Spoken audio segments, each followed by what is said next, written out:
अब बात मौसम की करेंगे। उत्तर भारत के कई राज्यों में कड़ाके की ठंड जारी है। कई शहरों में सुबह से जो है कोहरे की शुरुआत होती है और दिन में जो है धूप नहीं खिल रही, तो लोगों को काफी परेशानी हो रही है। पंजाब हरियाणा में सुबह घने कोहरे के साथ दिन की शुरुआत हुई है। मौसम विभाग के मुताबिक इन राज्यों में 27 जनवरी तक जो है ऐसा ही हाल रहने वाला है। शीतलहर के कारण पंजाब, हरियाणा, उत्तर प्रदेश, राजस्थान, मध्य प्रदेश के लोगों को ठंड काफी परेशान कर रही है। मौसम विभाग का अनुमान है कि 24 जनवरी तक ऐसी ही ठिठुरन बनी रहेगी। हरियाणा और पंजाब में धुंध और कोल्ड वेव का रेड अलर्ट भी जारी किया गया है। तो कोहरे की वजह से लोगों को काफी परेशानियां हो रही हैं और ये ठंड का जो सितम है इसी तरह भी जारी रहने की उम्मीद है। राहत के फिलहाल कोई आसार नहीं है और ठंड से बचने के लिए जो है लोग आग का सहारा ले रहे हैं। गलन वाली ठंड से लोग ठिठुरने पर मजबूर हैं। आपको बता दें कि घने कोहरे के चलते जो है विजिबिलिटी काफी कम हो गई है। वाहन चालकों को काफी परेशानियों का सामना करना पड़ रहा है। और हमारे साथ ज्यादा जानकारी के लिए मनोज मलिक कैथल से और अनिल राठी फरीदाबाद से लाइव जुड़ चुके हैं। अनिल, आपसे सवाल लेना चाहूंगे, किस तरह से ठंड का जो असर है वो आम जनजीवन पर दिखाई दे रहा है, क्योंकि घने कोहरे के चलते विजिबिलिटी काफी कम हो गई है। सड़क हादसों का जो है सड़क हादसा ज्यादा होते हैं और इसके साथ ही लोगों को काफी दिक्कत परेशानी हो रही है। किस तरह की स्थिति है, कितना असर जनजीवन पर दिखाई दे रहा है?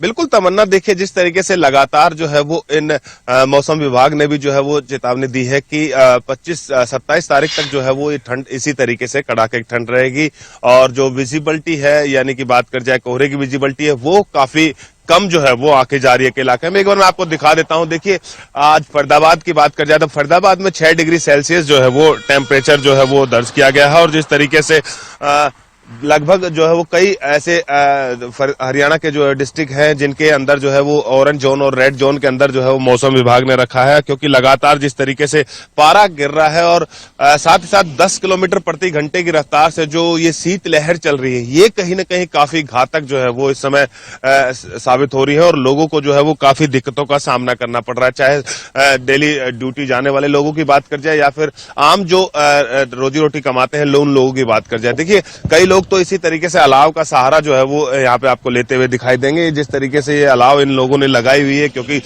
ये अपना व्यापार खोल के यहाँ पे बैठे हुए हैं, तो कहीं ना कहीं देखिए काफी ठिठुरन जो है वो इस समय पूरे हरियाणा और पूरे इसके अंदर देखने को मिल रही है, पूरे फरीदाबाद के अंदर देखने को मिल रही है, जिससे काफी जो है वो मौसम के अंदर बदलाव है और जिससे साफ तौर से जो है कहीं ना कहीं कई गंभीर बीमारियों का भी लोग जो है वो शिकार हो रहे हैं। अमूमन देखा जा रहा है कि लोगों को कुछ खांसी जुकाम समस्या जैसी जो है वो लगातार जिस तरीके से बढ़ती जा रही है।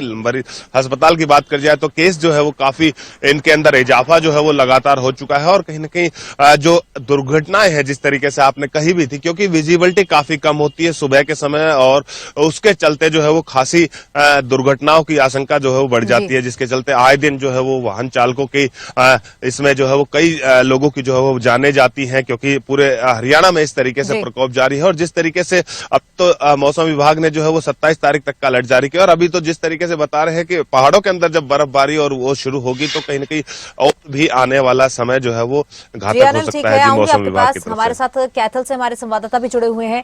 मनोज, किस तरह की स्थिति है? घना कोहरा छाया हुआ है, जनजीवन पर इसका काफी असर पड़ रहा है, स्वास्थ्य पर इसका काफी असर पड़ रहा है।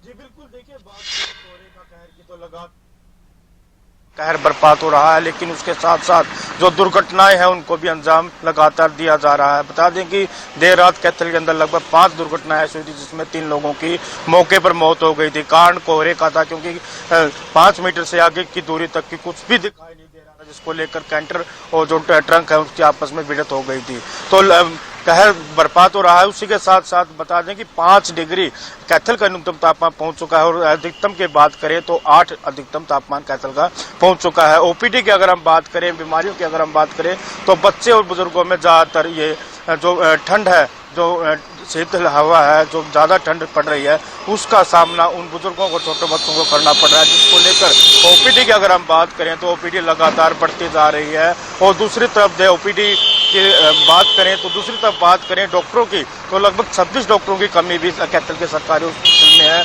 जिसको लेकर आम आदमी की बात करें या बुजुर्गों की या गाँव वासियों की बात करें तो काफ़ी समय तक उनको लाइन में लगना पड़ता है और कई घंटों के बाद जब उनको दवाइयाँ मिलती है तब उनको वापस लौटना पड़ता है। और बात करें बाजारों की और दुकानदारों की तो उनको भी काफ़ी समस्याओं का सामना करना पड़ रहा है। तो कोहरे से पहले और ठंड से पहले जो लगातार भीड़ भाड़ वाले बाजार हुआ करते थे, लेकिन अब दुकानदार ही वहीं तक सीमित रह चुके हैं। जो भी लोग हैं या शहरवासी है या कॉलोनी वासी है वो अपने घरों में दुबके हुए हैं, तो जिसको लेकर काफी समस्याओं का सामना दुकानदारों को भी करना पड़ रहा है।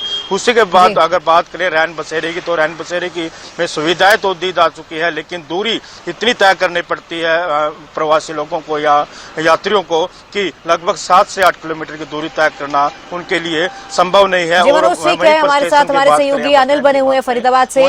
अनिल, जिस तरह से रैन बसेरों की व्यवस्था सरकार की ओर से की गई है, किस तरह से रैन बसेरों में व्यवस्थाएं हैं, क्या लोग जो है संतुष्ट है रैन बसेरों से, और पब्लिक ट्रांसपोर्ट्स पर कितना इसका असर पड़ रहा है, क्योंकि ट्रेनें जो है काफी लेट हो रही हैं, फ्लाइट्स लेट हो रही हैं, तो कितना यात्रियों को परेशानियां हो रही हैं इस दौरान?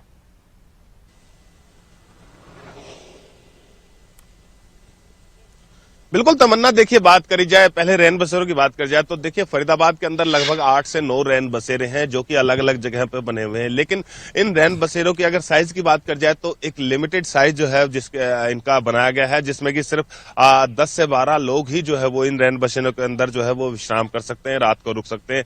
लेकिन कहीं ना कहीं देखा जाता है कि सभी लोग जो है प्रॉपर, ऐसे भी कई जगह होती है जहां पर कि लोग अधिक आ जाते हैं, संख्या अधिक हो जाती है, तो उसके बावजूद खासी समस्याएं उनको रैन बसेरे में रहने में होती है। हालांकि इस व्यवस्था की बात कर जाए तो पूरे तरीके से प्रशासन की तरफ से, रेड क्रॉस और जो नगर निगम है उसकी तरफ से पूरे तरीके से व्यवस्था जरूर देखी गई थी रैन बसेरों के अंदर, चाहे हीटर की बात है, लाइट की बात है, पानी या फिर। ठीक है, बहुत शुक्रिया तमाम जानकारी के लिए मनोज, आपका भी बहुत शुक्रिया, अनिल आपका भी बहुत शुक्रिया।